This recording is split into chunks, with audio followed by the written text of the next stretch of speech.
Dan ini fitnah saudara, fitnah. Dan yang terlibat ini macam-macam. Ada yang nggak ngerti nasab, asalnya dia ini sebenarnya artis. Saya nggak tahu namanya siapa. Katanya Raja Dangdut. Raja Dangdut itu penyanyi. Dan penyanyi itu gak bagus lah. Nyanyi itu kalau keseringan menumbuhkan kemunafikan dalam hati. Sebagaimana air menumbuhkan sayur-sayuran di dalam pertanian. Munafik. Jadi orang suka nyanyi munafik. Masa orang munafik mau dijadikan rujukan? Yang bener lah. Bukan saya mau ngajarin nasab, bukan. Saya ini kerja saya itu, hai manusia. Bukan ajarin, bukan.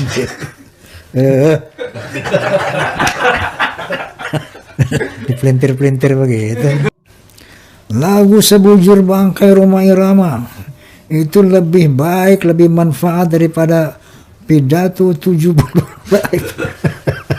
Ini di mana Kiai? Emang gitu kenyataannya. Dasarnya apa tuh ya? Dasarnya memang kan kita sering melihat ceramah habaib-habaib itu di video-video itu kan begitu. Ya, nah. Halu kan. Katanya siapa aja di Tarim itu orang yang sudah kumisan jadi wali. Lagu nanya untuk masyarakat apa itu? Nggak ada. Kemudian kakek aneh pakai mukhodam Mi'raj 70 kali ke langit. Nggak. Apa faedahnya untuk umat? Nggak ada. Kakek aneh bisa nurunin rantai emas dari langit. Apa manfaatnya buat kita? Kagak ada. Dan banyak itu masih kalau bisa diurut 70 itu Bang Haji. Tapi kalau kita mendengarkan lagu badan pun tak berharga sesaat ditinggal nyawa, anak istri tercinta tak sudi lagi bersama, secepatnya jasa dipindah. Insyaallah. Jadi terusin Bang Haji. Jadi maksudnya lagu Sebujur Bangkai lebih bermanfaat untuk didengarkan ketimbang 70 ceramah-ceramah Habib yang khurafat-khurafat itu yang tidak ada manfaat untuk umat Islam kecuali hanya untuk mengunggulkan daripada klan-klan mereka. Apalagi ada sebuah ungkapan dari mereka bahwa satu Habib yang bodoh itu lebih utama daripada 70 kiai. Itu ucapan ketika dibawa di dalam meja ilmiah tidak terbukti. Buktinya satu Imaduddin Usman, 70 habaib belum ada yang bisa jawab tesisnya. Tapi Bang Haji, kalau lagu Sebujur Bangkai semua banyak yang akan setuju. Tidak semua, banyak yang akan setuju. Kenapa? Coba di dalam sebuah hadis dikatakan wa kafa bil mauti wa'idha. Cukup dengan kematian sebagai penceramah, sebagai penasehat. Nah, lagu Sebujur Bangkai itu adalah nasihat. Lagu tentang kematian. Bahkan ada di sebuah show Bang Haji sebelum nyanyi itu ada ayat Al-Qur'annya. Kullu nafsin dha'iqatul maut. Sebuah lagu Sebujur Bangkai. Kan ada begitu tuh kan. Ya. Tentunya bagi yang mendengarkan langsung ingat mati itu Bang Haji. Walaupun ketika mereka mengingat mati kakinya masih bergoyang. Mati juga gua biarin dah goyang dulu. Tapi mereka ingat mati Bang Haji. Walaupun sambil goyang-goyang. Daripada ngedengerin ada rantai emas dari langit, ada kakeknya bisa memadamkan api neraka. Tarim itu katanya adalah tempat orang berdoa dikabulkan. Dan tidak jauh dari kenyataan. Kenapa? Di Indonesia ini banyak air, banyak sawah, padi, makanan berlimpah kan. Lah di sana itu kering itu Bang Haji, nggak ada apa-apa. Berarti kan di Indonesia ini adalah daerah-daerah yang tanah mustajab. Artinya ketika kiai-kiai berdoa, jadikanlah negeriku negeri yang damai, banyak rezeki, terbukti banyak rezeki. Kalau di sana ya sekarang ini kita lihat lagi perang, makanan kurang. Bahkan ketika abad-abad 19, saya baca dalam buku Jajat Burhanuddin, Hadramaut itu hanya bisa memberikan makan 2/3 dari seluruh warganya. Jadi yang sepertiga harus keluar tuh dia kalau pengen makan. Allahumma shalli ala Muhammad. Perjuangan apapun tanpa YouTuber ora viral. Maka harus, terutama masalah nasab ini, anak-anak kita yang cerdas dalam IT bikin YouTube, kemudian ikut berjuang menginformasikan kepada umat, menyebarkan kepada masyarakat seluas-luasnya bahwa kita manusia Indonesia, manusia yang mempunyai jati diri dan tidak mau diperbudak oleh siapapun, baik perbudakan melalui agama, perbudakan melalui budaya, perbudakan melalui kapital dan lain sebagainya. Anak buktinya menurut ilmu nasab dan ilmu sejarah, saya sudah meneliti Bu, para kapib-kapib Baklawi yang aku putuni nabi itu saya teliti dalam kitab-kitab nasab mulai abad ke-4, 5, 6, 7, 8, 9, terbukti dengan pasti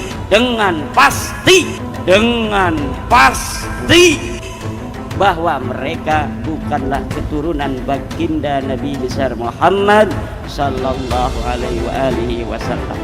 Dan wajib bagi siapa saja yang tahu untuk memberitahu orang lain. Wajib bagi siapa saja yang tahu untuk tidak mengakui mereka sebagai turun Nabi. Haram hukumnya ngakui duduk putune Nabi sebagai putune Kanjeng Nabi. Relawan dari Baklawi sendiri. Dan ini rahasia dari Indonesia pada dari Yaman, pokoknya di dunia ini ada Baklawi yang mendukung PWILS dan dia mau jadi relawan, dan kita sudah teliti, yakin, hakul yakin bahwa mereka, dia dan keluarganya bukan keturunan baginda Nabi besar Muhammad sallallahu alaihi wasallam. Kita bukan untuk merendahkan orang, kita hanya mau beritahu ente salah. Ini sebenarnya nih ente bukan orang Arab ya, maaf ya. Ente bukan keturunan Nabi ya, maaf ya. Tapi ente tetap saudara kita. Maka itu saya minta kepada semua habaib, semua kiai, semua ulama di majelis mereka, di mimbar mereka, kelompok-kelompok ini nggak boleh dibiarkan. Kelompok-kelompok ini nggak boleh dikasih panggung. Kelompok-kelompok ini nggak boleh dikasih ruang, saudara. Semua habaib harus bicara, lawan, jangan pernah takut melawan mereka, saudara. Nurdin Ali juga suarakan di mimbar kiai, Kiai Ucu suarakan di mimbar semua. Apakah benar Orang yang sudah tidak percaya sama habaib itu kafir. mengingkari zuriyah Nabi itu akan dilaknat? Yang tidak percaya kepada habaib, ya kafir hukum. Mengingkari zuriyah Nabi akan dilaknat. Sama dengan ngaku zuriyah Nabi, kalau bukan zuriyah Nabi juga lebih dilaknat lagi. Kita tentukan di masjid mana kita bermubahalah. Apa konsekuensi dari mubahalah itu? Kita minta sama Allah, bukan sakit, bukan terbakar, bukan hancur, bukan, tanggung. Ya, siapa yang berdusta di antara kita, ya, 7 turunan kita mati dalam keadaan kafir, bahkan kita termasuk dicopot iman kita. Kalau memang tuduhan yang atau keyakinan yang kita yakini ini adalah salah, ya, saya meyakini para habaib adalah dzurriyyahnya Rasulullah. Saya cucunya Muhammad, kamu wajib cinta sama aku. Bukan saya yang, tapi Al-Quran. Bukan saya yang, tapi Al-Quran. Cinta Allah. Kenapa? Pewarisnya Rasulullah itu tetap nomor 1 sampai kapanpun anak turunnya di Muhammad. Pewarisnya Rasulullah itu tetap nomor 1 sampai kapanpun anak turunnya di Muhammad. Kalau bahasa sekarang, ini Nabi dan keluarganya, ulama itu pengawalnya. Karena itu kau ngikuti pengawal, itu mereka mengawal keluarga Nabi.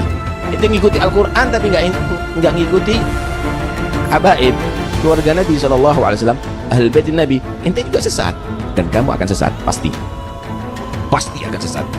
Sepanjang waktu, sehari-hari mereka berpuasa, sehari-hari mereka bersembahyang di depan makam Ibrahim, antara makam Ibrahim dan Hajar Aswad. Tetapi di hati mereka ada kebencian kepada Ahlul Bait Rasulullah sedikit saja, maka Allah Subhanahu wa Ta'ala akan memasukkan dia ke dalam hati mereka. karena kami mempunyai tetesan darah langsung dengan Rasulullah SAW. Jika mereka mengambil ilmu selain daripada ahli bait Rasul, maka mereka adalah ulama su, ulama yang sesat dan menyesatkan kepada orang-orang yang lain. Apakah benar Dia tahu kamu. Orang yang sudah tidak percaya sama habaib itu kafir. Itu kafir. mengingkari zuriyah Nabi itu akan dilaknat? Yang tidak percaya kepada habaib, ya kafir begitu. Mengingkari zuriyah Nabi akan dilaknat. Sama dengan ngaku zuriyah Nabi, kalau bukan zuriyah Nabi juga lebih dilaknat lagi. Kalau mengingkari zuriyah Nabi kalau karena ragu, ya tidak apa-apa lah. Bukan rukun iman kok. Dia sudah tidak percaya sama habaib, itu kafir. Itu kafir. Ketika seseorang mengatakan kepada Sayyidil Habib Umar bin Hafiz, ya Habib, hada minal muhibbin Habib. Gal Habib, muhibbin. Ma fi muhibbin illa wali. Kata Habib Umar, tidak ada muhibbin itu kecuali dia seorang wali min auliyaillah. Angkat kedudukan muhibbin itu wali. Angkat kedudukan muhibbin itu wali. Wali. Dan mereka sudah berani membeda-bedakan. Oh ini Habib alim, oh ini kada. Oh ini Habib ini keras, ini lain Habib. Oh ini Habib lembut, oh ini Habib bongol. Bongol. Bongol. Kalau pasti zuriyah Nabi, ya harus kita akui dan kita hormati. Tapi sebenarnya menghormati zuriyah itu bukan hanya zuriyah Nabi, semuanya. Hanya memang Nabi SAW ketika akan wafat titip keluarganya. Tapi siapa keluarga beliau? Itu masalahnya. Dan sekarang diramaikan kan diragukan berdasarkan ilmu ini diragukannya sudah. Kita tetap menghormati orangnya. Soal pengakuan zuriyah Nabi jangan dibesar-besarkan, membuat sombong. Untuk cinta kepada habaib dan menghormat para habaib tidak diperlukan dalil yang sahih, tapi dibutuhkan hati yang sahih. Syaratnya jadi wali itu harus cinta kepada habaib. Syaratnya jadi wali itu harus cinta kepada habaib. Jika ada di situ orang yang alim, yang hebat, santrinya banyak, pondoknya besar, organisasinya punya besar, pun yang dia miliki besar, tapi dia tidak cinta kepada ahlul bait, maka dia cuman surah lah hakikat. Cuman gambaran, tidak ada hakikat di dalam dirinya. Kenapa? Karena dia tidak cinta. Apalagi kalau kita mendengar ceramah-ceramah orang yang ngaku keturunan Nabi tapi kemudian membuat hoax. Habib yang alim, ulama besar, da'i ilallah, jangankan beliau, habib-habib yang bodoh saja memiliki kedudukan di sisi Allah Subhanahu wa taala. Man afdal, syarif atau alim yu'mal bi'ilmi? Mana yang lebih utama? Mana yang lebih mulia? Seorang habib atau orang alim yang mengamalkan ilmu? Syarifun jahilun. Habib bodoh lebih utama daripada orang alim yang mengamalkan ilmu. 70 kiai tidak lebih terhormat dibanding satu habib yang bodoh. Itu saya menonton videonya, tahu orang yang mengatakan. Jadi satu habib bodoh lebih utama dibanding 70 kiai. Ini jelas terlaknat orangnya begini.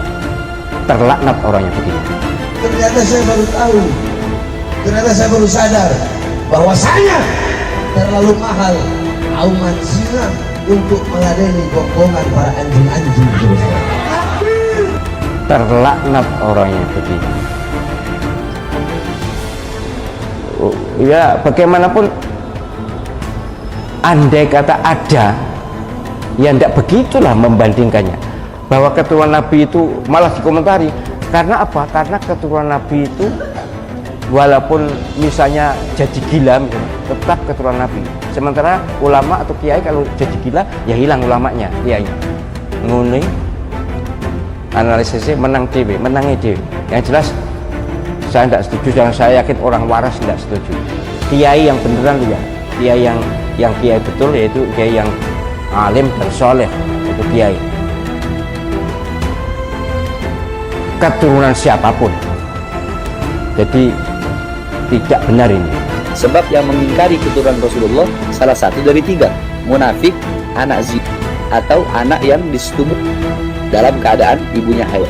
Kalau ada orang mengingkari zuriyah Nabi dilaknat itu tidak. Apalagi Kalau sudah tahu ternyata berdasarkan beberapa disiplin ilmu memang batal, ya sudah. Saya heran sama orang yang meragukan garis keturunannya Pak Alawi. Saya minta kasih tahu ya, Nango Hadramut dari Imam Ahmad bin Isa, anaknya Muhajir, kemudian anaknya, kuburannya ini semua sampai detik ini semua kuburannya itu ada, jasad kuburannya itu ada, jasad kuburannya itu ada, jasad kuburannya itu ada. Mau diingkari? Tapi jangan menghina, jangan mengejek, jangan melecehkan, jangan meremehkan. Kita hormati sebagaimana sebelumnya kita hormati. Teman-teman saya para habaib tetap saya hormati. Saya tidak mempermasalahkan dia nasab siapa, tidak pernah menanyakan. Jadi sesungguhnya lah soal nasab ini harusnya saling menyadari bahwa dalam hal nasab ada dipermasalahkan, ya sudahlah, berarti ada masalah, ya sudah. Yang ngotot itu yang bodoh. Kenapa? Kalau ketemu dengan orang yang bodoh ini, suaranya dianggap suara himar, suara keledai. Orang yang bodoh itu kalau bicara seperti keledai, udah nggak enak suaranya, keras lagi. Kalau menjadi pendiam seperti tembok. Jangan lalu keluar-keluar dengan segala macam sumpah serapah, apalagi kemudian muncul ajaran-ajaran khurafat dari mereka yang mengaku keturunan Nabi, bahwa ada leluhur mereka yang sanggup mi'raj satu malam 70 kali. Bayangkan, menemui Gusti Allah. Imam Faghih ini, saudara-saudara, beliau adalah pemuka Pahlawi, beliau adalah pemukanya para sayyid, beliau adalah pemukanya para syarif. Sayyidul Imam Faghih Muqaddam di dalam manaqib sejarah hidup beliau diceritakan bahwa Al-Imam Faghih Muqaddam adalah orang-orang yang besar, beliau adalah orang-orang yang hebat. Bahkan diceritakan beliau pernah mi'raj, saudara-saudara, bertemu dengan Allah dalam satu hari 70 kali, saudara-saudara. Saya tidak usah sebutkan, tapi ini jelas mereka ini. Saya juga nonton videonya loh. Semua yang saya katakan ini saya bukan ngarang, memang ada videonya, dikirim oleh seseorang kepada saya, dikirim. Jadi mi'raj 70 kali satu malam. Nabi itu seumur hidup hanya satu kali. Ngomong apa itu? Tidak mungkin lah kita percaya. Kemudian ada leluhur mereka yang bangkit membentak malaikat Munkar Nakir. Mereka para aulia semua di situ tidak diazab, tidak disiksa. Ini orang fasik, ini orang fajir, disiksa oleh Munkar Nakir, diazab oleh Munkar Nakir. Ketika dia sedang diazab, ketika dia sedang disiksa, tiba-tiba Faghih Muqaddam bangun dari kubur beliau, masuk di dalam kuburnya ini orang. Apa kata Faghih Muqaddam? Roh, pergi wahai Munkar Nakir. Jangan kamu siksa ini orang, jangan kamu azab dia, kamu siksa dia, teriakan dia, jeritan dia, mengganggu zikirku kepada Allah Subhanahu wa Ta'ala. Malaikat Munkar Nakir karena menyiksa orang yang dikubur di sebelahnya Habib ini, kemudian sambat mengeluh, rame berpegan, ini bangkit, malaikatnya bentak Melayu. Tidak mungkin malaikat kalau kalah dengan orang alim, sealim apapun, kecuali Rasul, dan Rasul tidak mungkin membentak, itu tidak mungkin. Wah, macam-macam ini yang dikirimkan ke saya, macam-macam. Tapi beginilah, saya menghimbau kepada para habaib yang selama ini disebut sebagai habib, ayolah turun tensi, rendah hati. Sudahlah, lapang dada. Soal keturunan bukan keturunan itu tidak penting. Yang penting inna akramakum indallahi atqakum. Paling mulia di antara kalian adalah yang bertakwa, bukan keturunan atau bukannya, Arab atau bukannya, kulit hitam atau bukannya, dan seterusnya. Sekengkal pun tidak akan mundur, saya akan hadapi mereka. Takbir, takbir. Maka itu saya minta kepada semua habaib, semua kiai, semua ulama, di majelis mereka, di mimbar mereka, kelompok-kelompok ini nggak boleh dibiarkan. Kelompok-kelompok ini nggak boleh dikasih panggung. Kelompok-kelompok ini nggak boleh dikasih ruang, saudara. Semua habaib harus bicara, lawan. Jangan pernah takut melawan mereka, saudara. Nurdin Ali juga suarakan di mimbar Kiai. Kiai Ucu suarakan di mimbar semua. Yang jelas umat Muhammad ini semuanya dimuliakan Allah SWT, manakala takarannya adalah taqwallah. Itu Al-Quran, dan begitu juga hadis Nabi sangat banyak. Soal habaib ini moga-moga selesai, walaupun makin ramai di sosial media, dan saya sangat mengimbau pada saudara-saudara, teman-teman saya para habaib, ayolah turunkan tensi. Dan setahu saya umumnya para sayyid, para syarif itu tidak cerita. Wali Songo setahu saya bukan Habib tapi sayyid, keturunan Sayyidina Hasan. Ya, agak fanatik sedikit, makanya saya tidak setuju kalau tibaan itu Jadal Husaini, itu saya tidak setuju. Itu epeh. Jadal Husaini ngerti? Mbahnya Sayyidina Husain. Harusnya Jadal Hasan Husain. Sayyidina Hasan itu disudutkan oleh golongan Syiah. Tapi habaib ini bukan Syiah, ini lain. Tapi yang jelas memang Sayyidina Husain itu pujaannya Syiah, ya. Bahkan sampai disebut-sebut dalam zikir mereka. Itu loh apa? Marhaban Jadal Husaini itu ya. Marhaban Jadal, mestinya Hasan Husain atau Hasanaini. Sayyidina Hasan dan Husain disebut Hasanaini. Tes di antara saya ingin tes kalau karuan mungkin Z mungkin. Wajib bagi jihad mukhtasar seperti pemerintah untuk melarang, keluarin undang-undang larang wafardul uqubat, untuk ngasih hukuman bagi siapa? Bagi mereka yang utak-atik nasab dengan tes DNA. Ini rekomendasi forum fikih dunia. Pasti Z ya gen apa jenisnya apa? Hablu grupnya kalau Nabi kan J1. Laba Alawi itu G. Laba Alawi itu G. Laba Alawi itu G. Waduh wes, waduh banget. Menurut mereka loh ya, saya nonton video. Dan saya tuh mungkin Z, pasti Z, Zahro ya.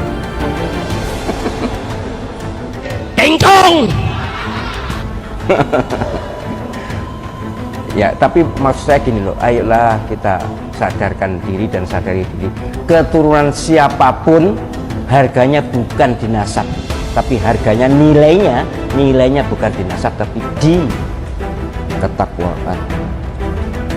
Kok diarani bukan keturunan Nabi nesu, saya ragu ketakwaannya. Orang yang sudah tidak percaya sama habaib itu kafir, itu kafir.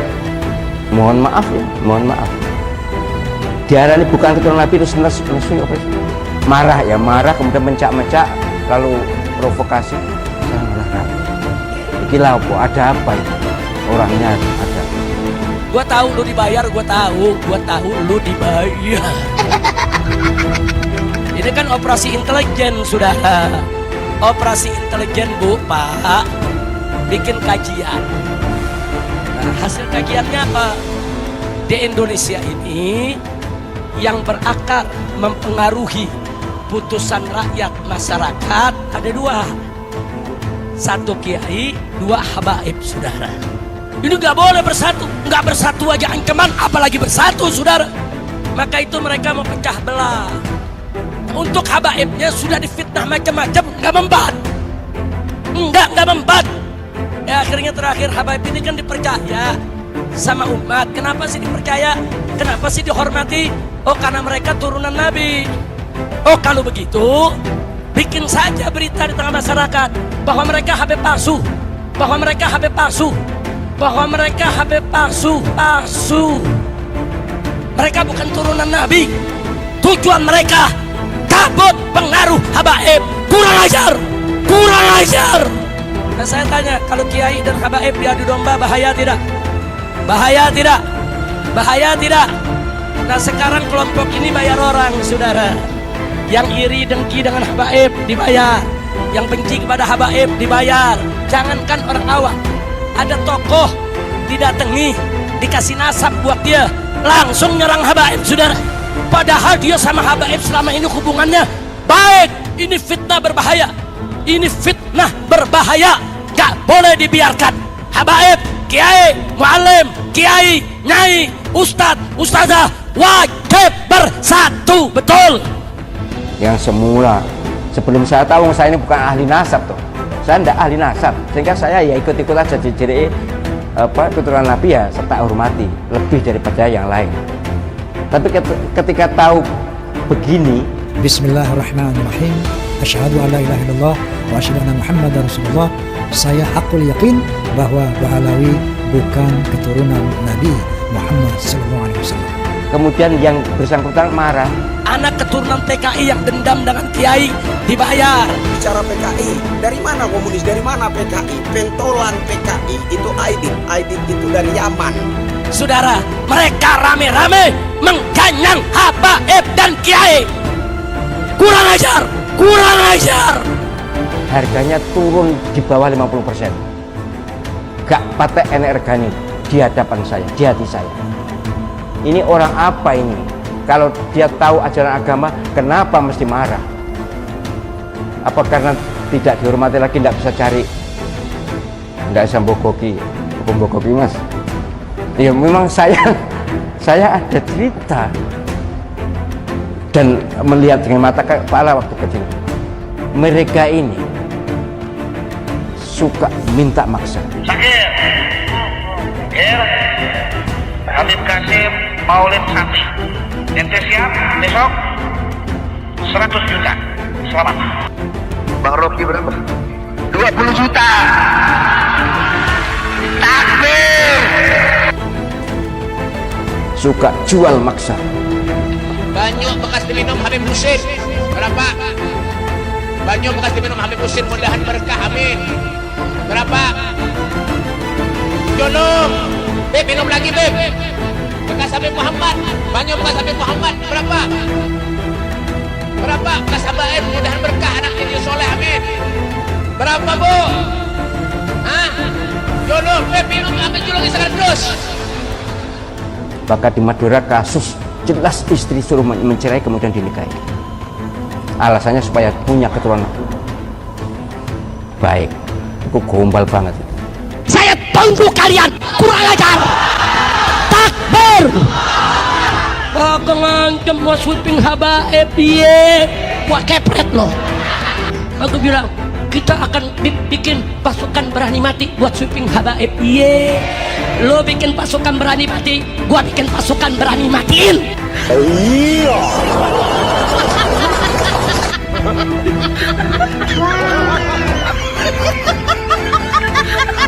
Iya. Engkong, unyil. Bawaannya ngagetin dulu. Saudara kira-kira jelas gak? Paham gak? Mau diadu domba? Mau dipecah belah? Kiai, ulama, habaib nggak boleh diadu domba, betul? Itu yang ngadu domba, yang ngancam sweeping habaib, saudara, itu PKI gaya baru, bukan? Mereka bukan ahlus sunnah, bukan? Keislaman mereka juga kita pertanyakan, bukan saudara? Mereka pengadu domba umat, yang mereka lakukan adalah saudara politik PKI. Kami Allah, kami Allah, kami Allah.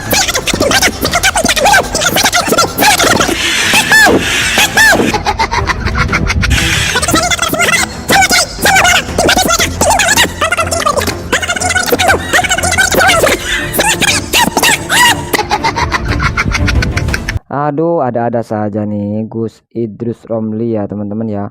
Ungkapannya dan komentarnya sangat menusuk Bang Haji Rhoma Irama. Namun tadi sudah kita simak bersama tanggapan dari Bang Haji Rhoma Irama tentang Abang Haji yang dianggap ahli nasab oleh kalangan-kalangan kabaib karena ikut serta mengomentari tentang masalah nasab, serta beberapa kelakuan para kabib-kabib ini teman-teman ya, yang bikin geleng-geleng kepala dan juga ketawa. Kenapa? Karena serasa menunjukkan bahwa ucapannya tidak sesuai dengan perilakunya. Bagaimana menurut pendapat teman-teman semua? Silahkan lanjut di kolom komentar. Terima kasih untuk teman-teman yang sudah mengikuti channel ini dan dukung terus Arman Arfati agar bisa memberikan hal yang bermanfaat kepada teman-teman semua seputar nasab. Terima kasih untuk teman-teman semua. Sampai jumpa di video selanjutnya. Assalamualaikum warahmatullahi wabarakatuh.